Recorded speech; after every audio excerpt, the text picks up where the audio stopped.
Welcome back to another session on the topic of functions. Let's get going. The first problem states f of x equals x cubed plus 2x squared minus 3 and g of x equals x plus 5. Find f of g of x. As I've always said, you start from the center and work your way outside. So we know g of x equals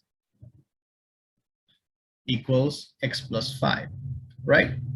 So f of g of x means you literally substitute x of 5 in place of g of x. So f of g of x would become f of x plus 5. We know f of x is x cubed plus 2x squared minus 3. So f of x plus 5 would be x plus 5 whole cube plus 2 times x plus 5 squared minus 3.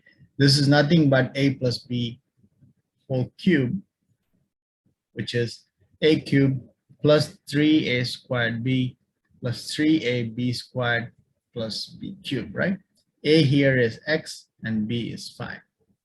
So that'll be x cubed plus 3x squared 5 plus 3x 5 squared plus 125, right? Plus this is a plus b whole squared equals a squared plus b squared plus 2ab. A here is x and b is 5. So that will be x squared 2 times x squared plus 2 times 5 is 10x plus 25 minus 3. Now let's try to bring the terms together. So we'll have x cubed plus 3x squared 5 plus 3x5 squared. Well, that's essentially 25, isn't it? So let's write it as 25 times 3 is 75x, right? And this would be what, 15x squared, right? I don't want to go through another step. Let's do it right here. Okay, plus 125, right? Plus 2x squared plus 20x plus 50 minus 3. Let's just combine everything together. So x cubed plus, we have 2x squared terms, so it's 17x squared plus 75x plus 20x is 95x plus 125 plus 50 is 175. 175 minus 3 is 172. This is it. This is the final answer. Does that make sense? All right, let's continue. If f of 6 equals 7 and f of 10 equals 7, which of the following expressions could represent f of x? I don't think there's any other way you can do this problem other than literally substituting 6 and 10 in each one of the choices given below and see where you would be able to get 7 and 17 back, right? So I just worked it out before I started recording this video. So I know the answer is 2.5x minus 8, because if you know f of x is 2.5x minus 8, f of 6 would be 2.5 times 6 minus 8 is 7. Similarly, f of 10 would be 2.5 times 10 minus 8 equals 7 as well. Sorry, 17. This is the only choice where when you substitute the value of x with 6 or 10, you get 7 and 17 respectively back. So this is the only correct answer. If you were to do this on a test, I don't really think there's any other way other than literally substituting 6 and 10 in each one of the expression given below for the answer choices in place of x, and you try to determine which one would give you 7 and 17, and that is the correct answer. So in our case, it is 2.5x minus 8 is the correct answer. In a function, g is defined by g of x equals square root of 2x plus 5. What is gx plus 2 squared when x equals 2? This is a very, very simple problem, to be honest. We know g of x is 2x plus 5, right? We know g of x equals 2. They're specifically asking for, if they had, because they had given the value for x, this made the problem a whole lot easier.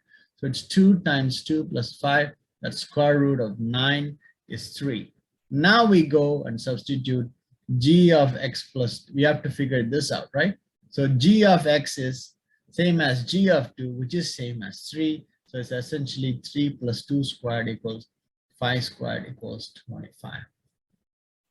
Isn't that simple? Trust me, problems that look like difficult on a test are actually easy. Problems that look like super easy tend to be tricky, and that's where you have to figure out, that balance, right? Jamie buys a new fish tank. It is 45% full. She adds 7 more liters of water and it is 65% full. What is the capacity of Jamie's new fish tank? Let's assume the total capacity of Jamie's fish tank is X liters, okay?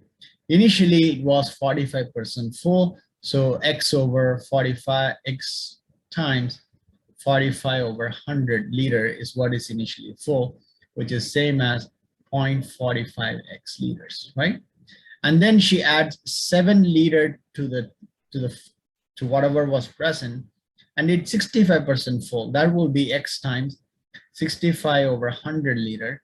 So that will be essentially 0.45 X liter plus 7 liter equals 0.65 X, right? So bring the X terms to one side. So it'll be what?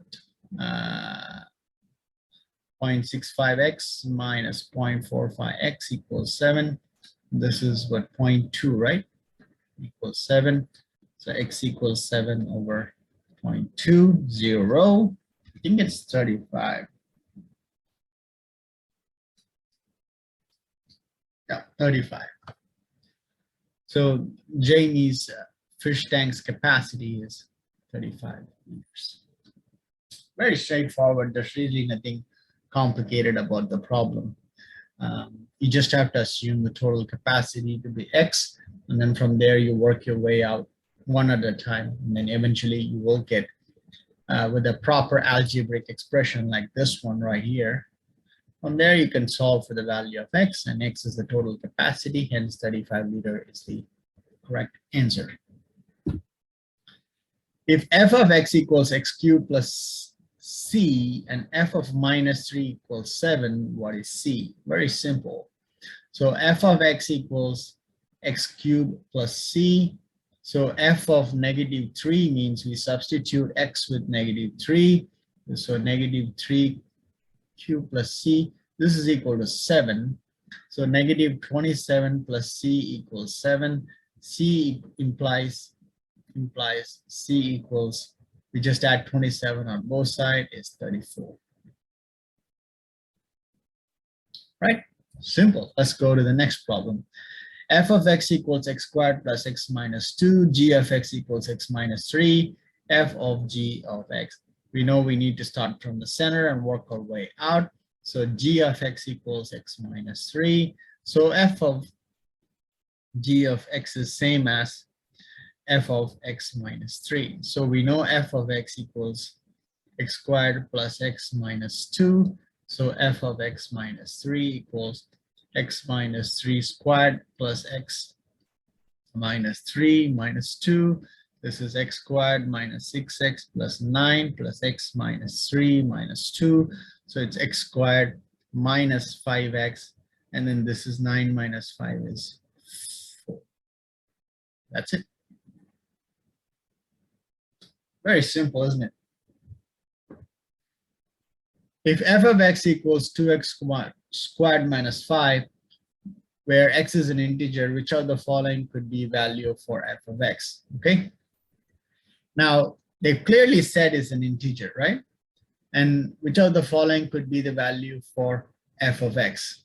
So how do we do this? So f of x equals 2x squared minus 5. So if you do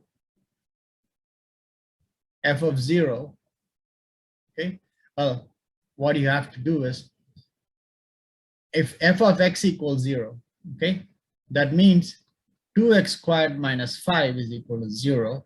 So 2x squared equals plus 5. X squared is 2.5. Well, you can take a square root of 2.5, and it's not going to be, it's not a whole number to start with, and you can have a perfect square for 2.5, right?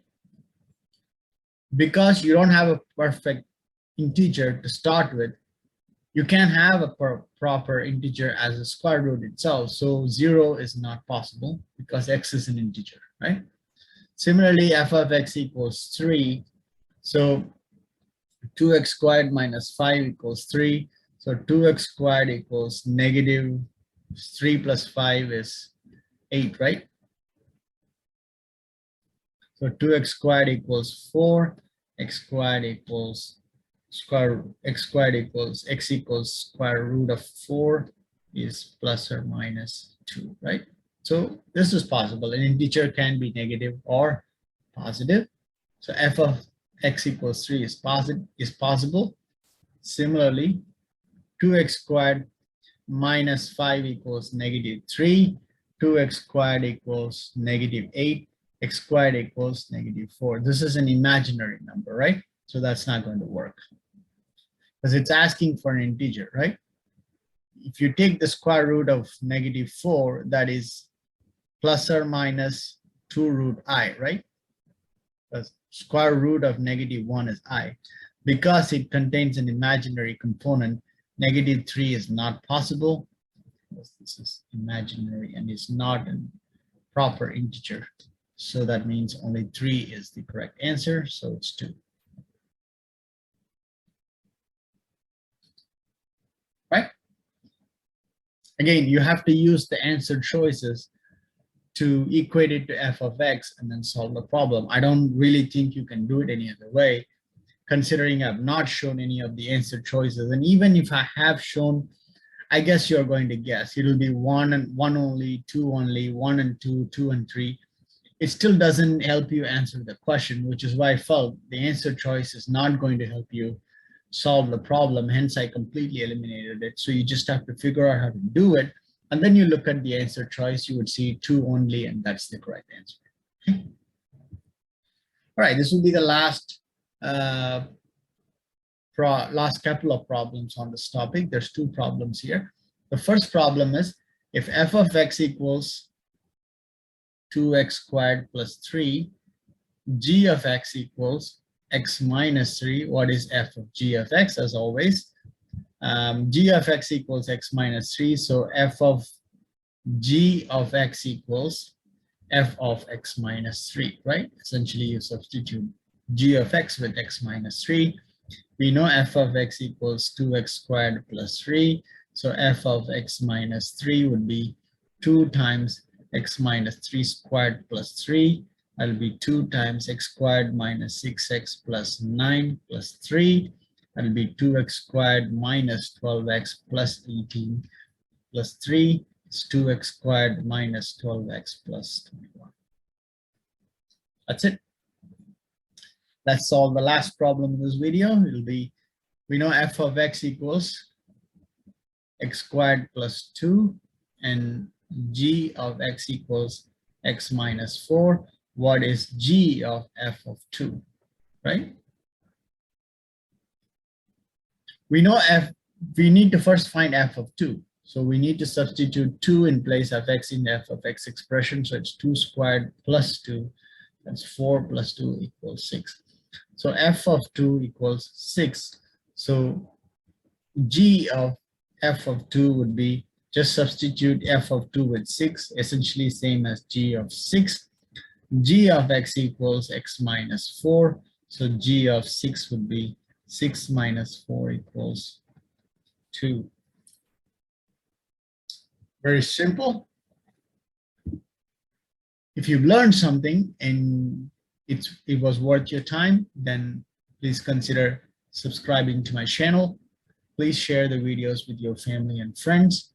And thank you for watching. I'll see you with another video on the topic of functions. So stay tuned.